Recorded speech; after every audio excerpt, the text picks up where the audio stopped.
Mutter Mechthild und ihre Coburger Fuchsschafe. Ich habe halt nichts Gutes für euch, ne? Eine seltene, vom Aussterben bedrohte Rasse. Edle Tiere. Ja, aber was ganz sicher ist, ne? Jedes Schaf hat einen anderen Ton. Die Kleinen erkennen die Mutter an ihrem Ton. Die würden, wenn die Mutter schreit, nie zu einer anderen gehen. Das hören sie ganz fein raus. Die Äbtissin sorgt sich nicht nur um den Erhalt der seltenen Schafe, auch ihre Klostergemeinschaft wird immer kleiner. Nur noch 6 Schwestern leben in der Benediktinerinnenabtei im oberfränkischen Kirchschletten. Über 100 Hektar gehören zum Kloster. Um das Land zu bewirtschaften, brauchen die Schwestern Hilfe. Früher haben sie viel selbst gemacht. Um 3:30 sind die Schwestern in den Stall, haben die Kühe gemolken und gefüttert. Und dann sind sie um 5:30 schon wieder in die Kirche gekommen, waren schon gewaschen und umgezogen, weil in der Stallkleidung kann man nicht in die Kirche gehen. Und waschen muss man sich, sonst riecht man schon stark nach Kuh. Die Herausforderungen für die Gemeinschaft haben sich gewandelt. Seit mehr als 20 Jahren ist keine Frau mehr dauerhaft ins Kloster eingetreten. 2 Schwestern sind pflegebedürftig.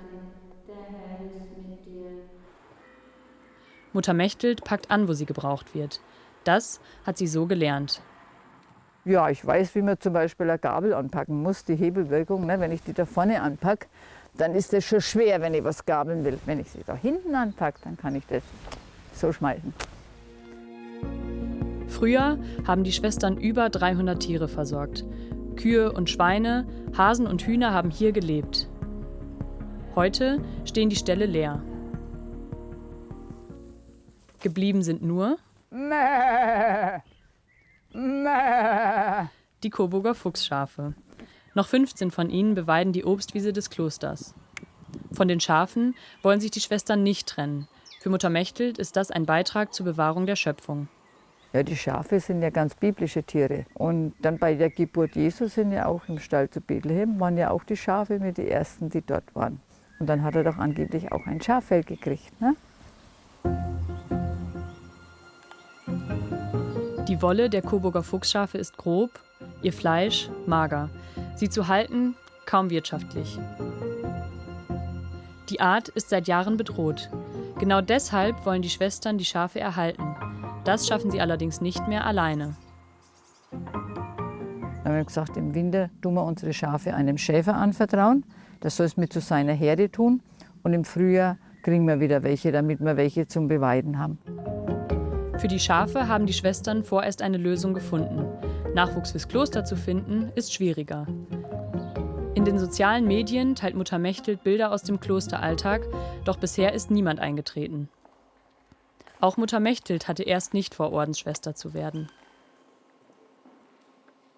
Und dann haben halt meine Freundinnen und Freunde von früher immer wieder gesagt, geh halt mal mit nach Kirchschletten. Und dann habe ich gesagt, was soll ich denn in Kirchschletten? Dann haben sie gesagt, Fenster streichen und meditieren. Ich habe gesagt, Fenster streichen, das kann ich daheim auch, da muss ich nicht nach Kirchschletten fahren. Und meditieren, wusste ich nicht, was das ist, das hat mich nicht gereizt. Trotzdem gibt sie dem Klosterleben eine Chance und steht vor einer großen Baustelle. Die Klosterkirche wird umgebaut. Und es waren ganz dicke Eichenbalken.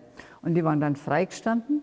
Und dann haben die Schwestern 3 verschiedene Zimmerleute gefragt, ob sie nicht die Balken nicht durchsägen würden und runterholen. Und die haben gesagt, das ist uns zu gefährlich. Und wie ich eine Woche später wieder hergekommen bin, auf einmal waren die Balken doch weg.